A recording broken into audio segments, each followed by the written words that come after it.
Saudara-saudara pendengar yang kami kasihi dimanapun Anda berada, Anda kembali bersama kami dalam acara Telaga, Tegur Sapa Gembala Keluarga. Saya Gunawan Santoso dari Lembaga Bina Keluarga Kristen akan berbincang-bincang dengan Bapak Pendeta Dr. Paul Gunadi. Beliau adalah seorang pakar dalam bidang konseling serta dosen di Seminari Alkitab Asia Tenggara, Malang. Perbincangan kami kali ini tentang belas kasihan Tuhan. Kami percaya acara ini pasti bermanfaat bagi kita sekalian, dan dari studio kami mengucapkan selamat mengikuti.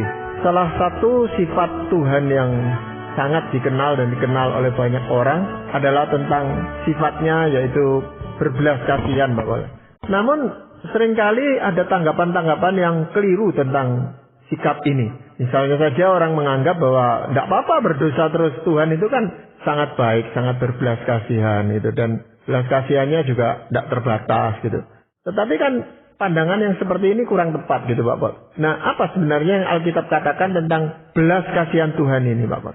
Nanti kita akan memang mau melihat tentang belas kasihan Tuhan, Pak Gunawan, dan sudah tentu yang tadi Pak Gunawan katakan betul ya, bahwa kadang orang itu menyalahgunakan belas kasihan Tuhan. Nah, kenapa kok sampai orang itu menyalahartikan atau menyalahgunakan belas kasihan Tuhan? Sebab memang pada faktanya belas kasihan Tuhan itu terlalu besar. Begitu besarnya belas kasihan Tuhan sehingga benar-benar menutupi segala kesalahan kita.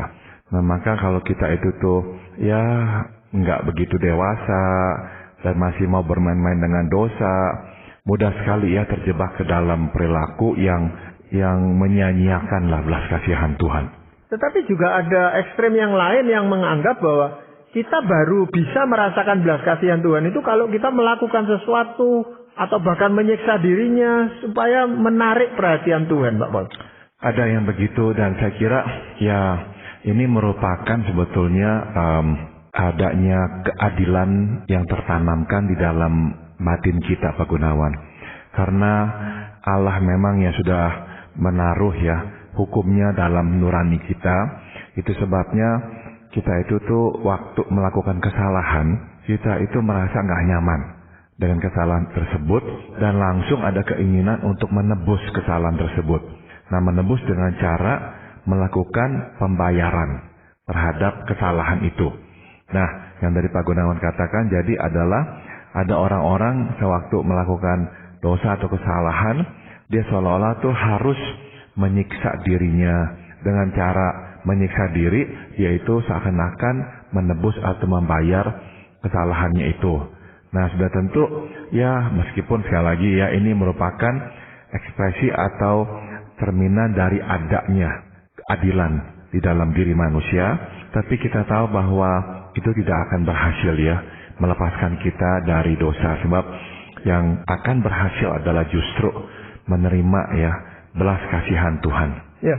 Selama pelayanannya di dunia, Pak Paul, Tuhan Yesus di dunia ini, apakah ada suatu contoh nyata tentang yang membuktikan bahwa memang Tuhan itu adalah Tuhan yang berbelas kasihan? Ada, Pak Gunawan, sebetulnya banyak sekali ya. Tapi untuk kali ini saya akan bacakan saja dari Markus pasal 1 ayat 40 hingga 45. Seorang yang sakit kusta datang kepada Yesus dan sambil berlutut di hadapannya, ia memohon bantuannya, katanya, "Kalau engkau mau, engkau dapat mentahirkan aku." Maka tergeraklah hatinya oleh belas kasihan, lalu ia mengulurkan tangannya, menjamah orang itu dan berkata kepadanya, "Aku mau, jadilah engkau tahir." Seketika itu juga lenyaplah penyakit kusta orang itu, dan ia menjadi tahir. Segera ia menyuruh orang itu pergi dengan peringatan keras. "Ingatlah, janganlah engkau memberitahukan apa-apa tentang hal ini kepada siapapun, tetapi pergilah, perlihatkanlah dirimu kepada imam, dan persembahkanlah untuk pentahiranmu persembahan yang diperintahkan oleh Musa sebagai bukti bagi mereka." Tetapi orang itu pergi, memberitakan peristiwa itu dan menyebarkannya kemana-mana, sehingga Yesus tidak dapat lagi terang-terangan masuk ke dalam kota. Dia tinggal di luar, di tempat-tempat yang sepi, namun orang terus juga datang kepadanya dari segala penjuru. Nah, Markus 1 ayat 40 hingga 45 yang baru saja kita baca ini memuat sebuah peristiwa yang mengharukan sekaligus memberi pengharapan. Nah, dikisahkan seperti tadi adalah kita baca, si penderita kusta ini datang kepada Tuhan memohon kesembuhan. Dan dikatakan di sini dia datang bersujud di hadapan Tuhan Yesus. Jadi benar-benar ia datang memelas, memohon belas kasihan Tuhan atas dirinya. Yang perlu kita langsung ketahui adalah penderita kusta pada umumnya tidak tinggal dalam kota, melainkan di luar kota, Pak Gunawan. Biasanya di sebuah penampungan khusus untuk mereka, supaya tidak menularkan penyakit kepada orang banyak. Nah, waktu saya baca dan bandingkan dengan Matius pasal 8, ayat 1 hingga 4 yang juga memuat kisah yang sama ini, dapat kita ketahui bahwa orang kusta ini datang mencari Tuhan, setelah Tuhan memberikan pengajarannya di atas bukit, di sebuah kota di Galilea. Singkat kata, yang bisa langsung kita simpulkan adalah si orang kusta ini mengambil risiko yang besar untuk dijauhkan dan ditolak orang masuk ke dalam kota. Tapi ia rela mengambil risiko ini oleh karena ia ingin menerima kesembuhan. Ya, pada umumnya memang orang-orang kusta ini kan sudah tidak peduli lagi dengan kehidupannya, Pak Paul, karena dia tahu bahwa toh dia akan meninggal gitu, Pak Paul ya. Dan tentunya kalau dia datang kepada Tuhan Yesus, itu dia pernah mendengar bahwa Tuhan Yesus ini bisa menyembuhkan berbagai macam penyakit gitu, Pak Paul ya. Sudah tentu dia pernah mendengar, makanya dia ingin mencari Tuhan Yesus. Dan waktu dia mendengar bahwa Yesus ada di sebuah kota di Galilea dan rupanya tidak terlalu jauh dari dia di mana dia tinggal di tempat penampungan, maka dia memberanikan diri masuk ke dalam kota. Kalau dia hanya tinggal di luar di tempat penampungan, dia itu tidak harus menerima penolakan atau orang menjauhkan diri darinya, karena ya di tempat penampungan itu semua sama-sama orang kusta. Dan dia masuk ke dalam kota, dia memang mengambil risiko yang sangat besar, ya orang akan menjauhkan diri darinya. Dan seraya dia berjalan, dia harus sering-sering memang berkata bahwa dia itu tidak tahir. Jadi artinya tidak bersih, tidak kudus karena ada penyakit kusta. Dia harus berteriak-teriak supaya orang itu menjauh darinya. Jadi benar-benar itu merupakan sebuah usaha yang berat, yang besar ya. Karena harga dirinya, rasa malunya, harus berteriak-teriak, mengatakan bahwa dia itu sakit, tidak tahir atau tidak kudus, tidak bersih, dan orang harus menjauh darinya. Jadi luar biasa rasa malu yang harus ditanggungnya. Tapi dia tetap datang karena dia ingin memohon belas kasihan Tuhan. Ya, padahal dia sendiri tidak terlalu yakin bahwa Tuhan itu mau menyembuhkan dia. Itu nampak sekali dari pertanyaannya dia, Pak. Betul, satu begitu. Dan juga ya memang bisa jadi karena begitu banyak orang, bisa-bisa ya dia nggak sempat bertemu dengan Tuhan. Tapi sekali lagi dia berusaha ya. Dia mengeluarkan semua usaha yang besar itu untuk mendapatkan pertolongan Tuhan.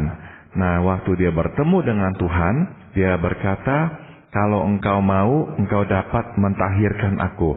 Nah, ini perkataannya menyiratkan setidaknya dua hal. Pertama, ia meminta bukan memaksa. Nah, dalam kondisi sangat membutuhkan ya, betapa mudahnya bagi kita datang kepada Tuhan dan memaksanya ya, melakukan apa yang kita harapkan. Orang kusta ini tidak memaksa, kendati ia sangat butuh sembuh. Kenapa? Ia tetap meminta karena ia sadar Tuhan mempunyai hak sepenuhnya untuk menentukan apakah Tuhan akan menyembuhkannya atau tidak. Itu sebabnya ia datang memohon belas kasihan kepada Tuhan. Apakah hal ini bisa kita katakan bahwa memang orang ini sudah beriman kepada Tuhan Yesus, Pak? Saya yakin iya, Pak Gunawan. Jadi benar-benar dia datang dengan sebuah pengakuan memang secara tersirat bahwa Tuhan itu dapat menyembuhkannya. Nah, kita bisa menyimpulkan ini sebetulnya dari pengakuannya atau perkataannya. Kalau engkau mau, ya, engkau dapat mentahirkan aku. Dia tidak berkata kalau engkau bisa, maka engkau akan dapat menyembuhkan aku. Tidak. Jadi benar-benar dia datang dengan iman, Tuhan itu sanggup untuk menyembuhkannya. Tapi yang dia tidak tahu adalah apakah Tuhan mau menyembuhkannya. Nah, betapa seringnya dalam doa ya kita berkata kepada Tuhan, kalau engkau bisa.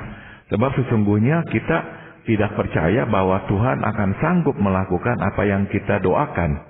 Kita mesti menyadari bahwa tidak ada yang tidak dapat diperbuat Tuhan, yang sanggup melakukan hal yang mustahil sekalipun. Namun, tidak semua hal diperbuat Tuhan. Sebab tidak semua hal sesuai dengan kehendaknya. Nah, itu sebabnya perkataan si penderita kusta ini sangat tepat. Ia percaya akan kuasa Tuhan Yesus untuk menyembuhkannya. Ia hanya tidak tahu apakah penyembuhan itu berada dalam kehendak Tuhan atau tidak. Ya memang ungkapan seseorang di dalam berdoa itu sebenarnya bisa terbaca oleh orang lain. Sebenarnya bagaimana konsep Tuhan dalam diri orang itu gitu Pak Paul? Tepat sekali Pak Gunawan. Jadi ya apakah kita memang beranggapan Tuhan itu nggak peduli, misalnya apa peduli, itu bisa terbaca dari doa kita. Kalau kita asal-asalan, ya silakanlah Tuhan mau tolong saya, nggak tolong ya udah. Berarti memang konsep kita bahwa Tuhan itu sungguh peduli, ya juga kurang ya. Atau ya kalau Tuhan mau Tuhan akan sembuhkan, kalau nggak ya udah. Seolah-olah ya kita itu mau mengatakan ya belum tentu Tuhan sanggup.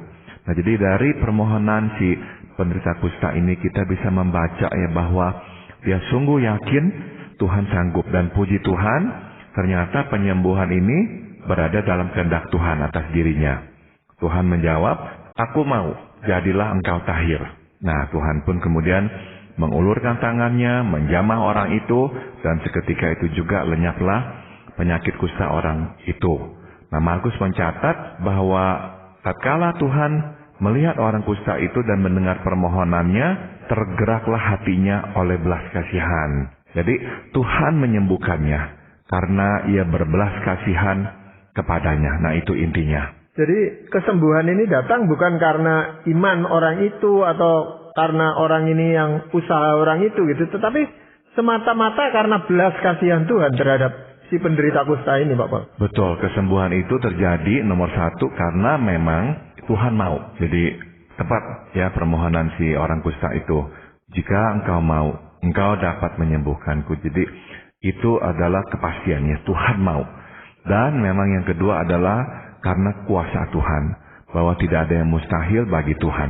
Jadi bagaimana atau apa syaratnya Tuhan itu mau berbelas kasihan terhadap seseorang Pak Paul? Ada beberapa hal tentang belas kasihan di sini Pak Gunawan yang bisa kita pelajari ya. Yang pertama adalah belas kasihan Tuhan tidak mengenal jenis. Di dalam kitab-kitab Injil dicatat begitu seringnya ya orang datang berbondong-bondong mencari Tuhan membawa permasalahan mereka yang biasanya adalah sakit penyakit. Tidak pernah sekalipun Tuhan membedakan antara satu penyakit dengan penyakit lainnya. Dan tidak pernah sekalipun Tuhan membedakan antara penderita yang satu dengan penderita yang lain atas dasar status sosial mereka. Jadi benar-benar kita bisa melihat belas kasihan Tuhan tidak mengenal jenis. Ia berbelas kasihan kepada manusia yang dirundung kesusahan. Ia melihat kita dalam penderitaan kita masing-masing, dan yakinlah bahwa ia tidak membeda-bedakan kita berdasarkan berat entengnya masalah atau tinggi rendahnya status sosial kita. Tetapi memang kita juga membaca bahwa tidak semua penyakit itu disembuhkan oleh Tuhan, dan tidak semua doa orang atau permintaan orang itu dikabulkan oleh Tuhan gitu Pak Paul. Betul, namun dasarnya bukanlah karena berat ringannya masalah atau penderitaan, dan bukan tinggi rendahnya status sosial kita. Jadi Tuhan itu menyembuhkan berdasarkan apakah memang ini seturut dengan kehendaknya. Dan yang kedua adalah memang Tuhan itu akan melihat ya sedikit banyak apakah orang ini juga mempunyai iman akan kuasa Tuhan. Dan kalau memang ada iman pada kuasa Tuhan, nah Tuhan pasti akan berbelas kasihan. Dan Tuhan tidak akan berkata, oh penyakitmu ini nih ringan, ya udah nggak usah aku sembuhkan, kau cari sendiri ya, usahamu sendirilah untuk mengobati dirimu. Atau oh engkau ini orang rendahan, aku tidak mau ya menyembuhkanmu sebab aku tuh hanya mau membuang waktuku untuk menolong orang yang sungguh penting, orang yang sungguh berpengaruh dalam hidup ini. Oh enggak, Tuhan enggak membeda-bedakan orang berdasarkan tinggi rendahnya status sosial ataupun berat entengnya masalah. belas kasihan Tuhan tidak mengenal jenis. Nah, karena kita tidak tahu dengan mudah itu apakah yang kita minta itu sesuai dengan kehendak Tuhan atau tidak, maka tidak ada salahnya kita tetap mengajukan permintaan kita selama kita tidak memaksa Tuhan, gitu Pak Paul. Betul Pak Gunawan. Jadi pelajaran kedua yang bisa kita petik di sini adalah walaupun belas kasihan Tuhan tidak dipengaruhi oleh berat entengnya masalah atau tinggi rendahnya status sosial kita, ternyata belas kasihan Tuhan dipengaruhi oleh kesungguhan hati kita. Ya, kenyataan orang kusta ini masuk ke dalam kota. Ya, tadi saya sudah jelaskan dia harus berteriak-teriak bahwa dia itu tuh tidak tahir sehingga orang harus menjauh darinya. Jadi mengalami benar-benar ya rasa dijauhkan dan dihina. Hal ini menandakan kesungguhan hatinya mencari Tuhan. Dia tidak sekadar menunggu kedatangan Tuhan. Ia berinisiatif mencari Tuhan. Kita pun mesti berinisiatif mencari Tuhan dan memohon pertolongannya. Memang tidak ada yang tidak diketahui Tuhan, namun ia tetap ingin melihat kesungguhan hati kita mencari dan memohon belas kasihannya. Nah, dalam hal kesungguhan hati inilah kadang-kadang orang terjebak pada seolah-olah atau bahkan mungkin betul memaksa Tuhan gitu Pak Paul. Ya. Supaya terlihat memang dia sungguh-sungguh gitu Pak Paul. Jadi memang kadang-kadang ya batas antara memohon dengan sungguh-sungguh dan memaksa itu ada ya memang kabur ya, jaraknya memang tipis sekali. Tapi saya kira dibedakannya itu atas dasar motivasinya Pak Gunawan. Kalau kita memohon ya dengan sungguh-sungguh seperti orang kusta ini, dia memberikan hak prerogatif keputusan akhir di tangan Tuhan. Maka doanya atau permohonannya adalah, jikalau engkau mau, engkau dapat mentahirkan atau menyembuhkanku. Tapi kalau orang memaksakan, orang itu misalnya akan berkata, Tuhan, saya mau sembuh pokoknya, engkau harus menyembuhkanku.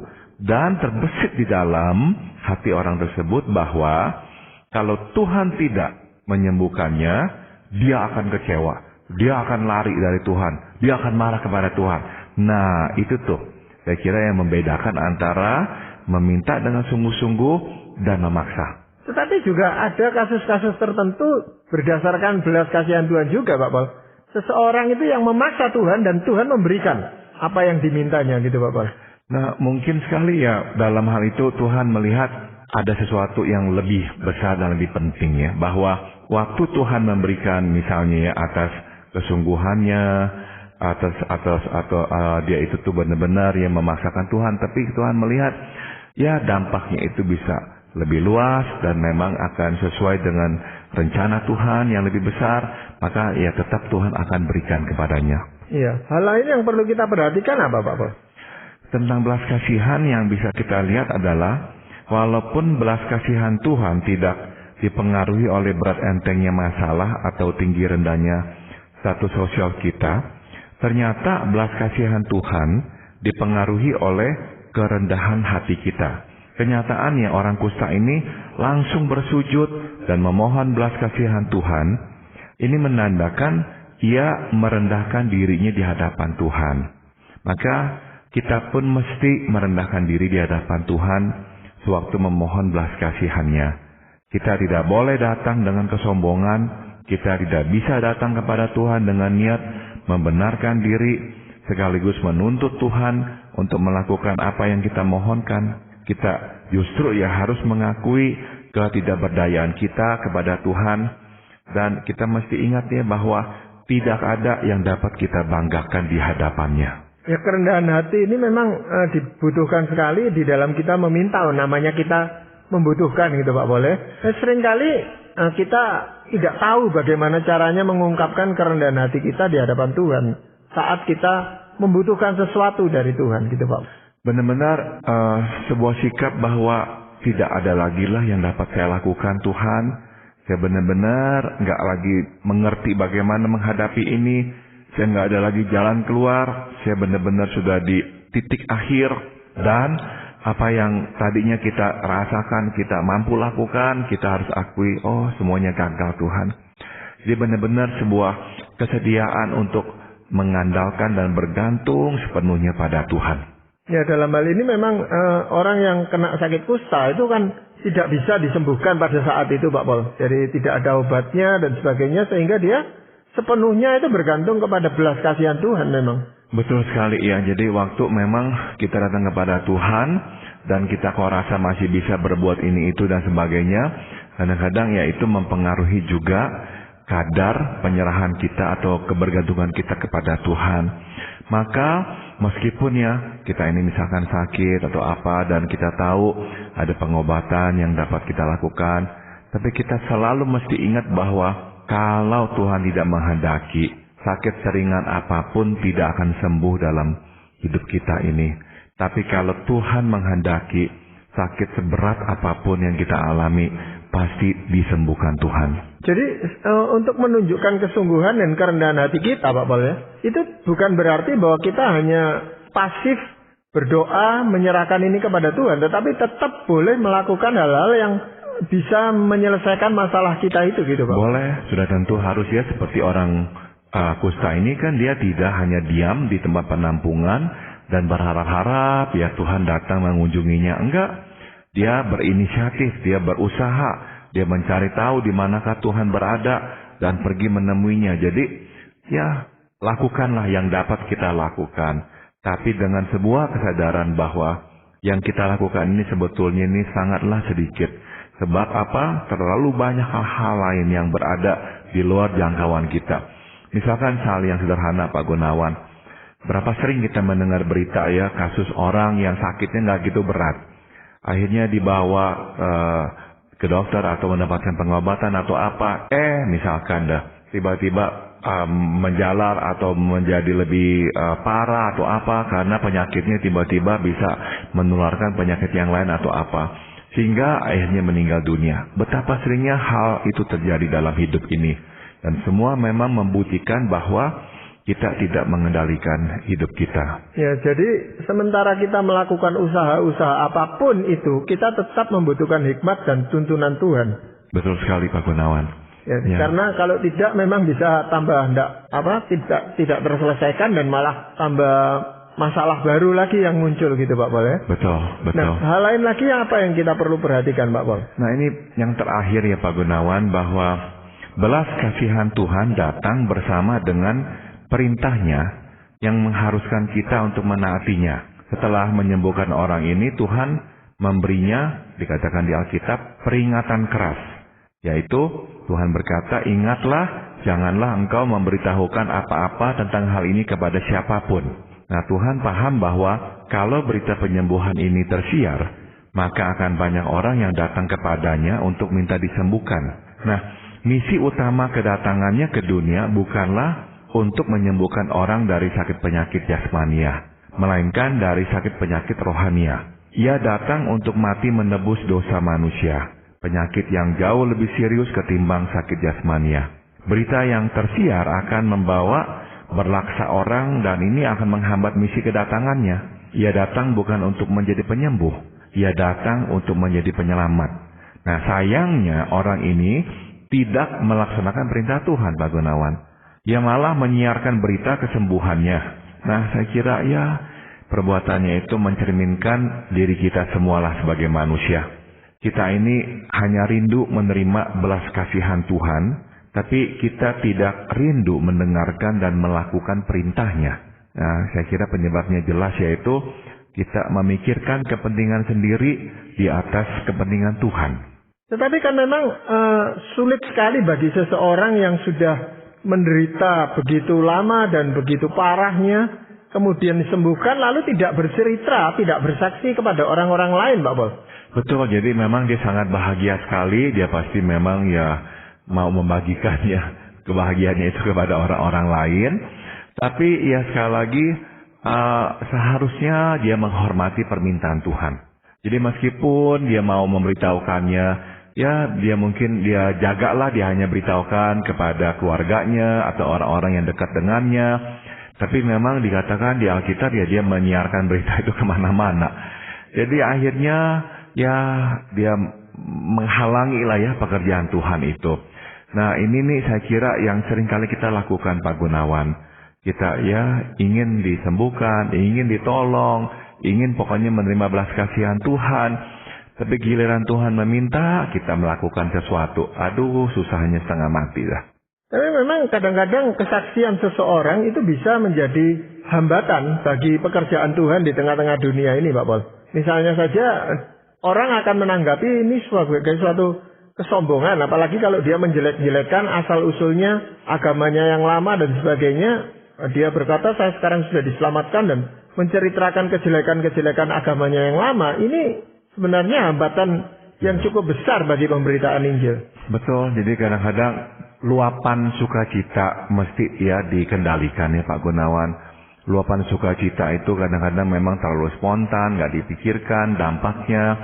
Akhirnya malahan ya menghalangi pekerjaan Tuhan. Jadi memang kita mesti juga berhati-hati. Seperti orang kusta ini tadi Pak Gunawan sudah katakan, ya bisa dia mengerti lah kenapa dia begitu bersemangat, begitu bersukacita. Tapi tetap ya dia mesti melihat pekerjaan Tuhan yang lebih luas daripada dirinya sendiri. Dan itu yang memang gagal diperhatikannya. Ya, jadi hanya karena belas kasihan Tuhan juga bahwa setelah dia menyalahi, katakan perintah Tuhan itu, penyakit kustanya tidak kambuh lagi gitu Pak Paul ya. Betul, ini belas kasihan Tuhan ya. Dan ada satu hal yang terakhir yang ingin saya katakan adalah ini. Oleh karena Yesus adalah Tuhan ya, sudah tentu ia sudah tahu apa yang akan diperbuat orang ini Pak Gunawan. Bahwa orang ini akan merugikan dan menyusahkannya. Sungguh pun demikian, ia tetap berbelas kasihan dan menyembuhkannya. Ini benar-benar menakjubkan saya Pak Gunawan. Inilah belas kasihan Tuhan. Dan belas kasihan Tuhan mengalahkan segalanya. Ya, dan bagi setiap kita yang sudah merasakan atau mengalami belas kasihan Tuhan ini sebenarnya harus bisa mewujudkan kita berbelas kasihan kepada sesama kita gitu Pak Paul ya. Betul sekali Pak Gunawan. Ya, terima kasih untuk perbincangan ini dan para pendengar sekalian, kami mengucapkan terima kasih Anda telah mengikuti perbincangan kami dengan Bapak Pendeta Dr. Paul Gunadi dalam acara Telaga, Tegur Sapa Gembala Keluarga. Kami baru saja berbincang-bincang tentang belas kasihan Tuhan. Bagi Anda yang berminat untuk mengetahui lebih lanjut mengenai acara ini, silakan menghubungi kami lewat surat. Alamatkan surat Anda ke Lembaga Bina Keluarga Kristen atau LBKK, Jalan Cimanuk 56, Malang. Anda juga dapat menggunakan email dengan alamat telaga@telaga.org. Kami juga mengundang Anda mengunjungi situs kami di www.telaga.org. Saran-saran, pertanyaan, serta tanggapan Anda sangat kami nantikan. Akhirnya dari studio kami mengucapkan terima kasih atas perhatian Anda dan sampai jumpa pada acara Telaga yang akan datang.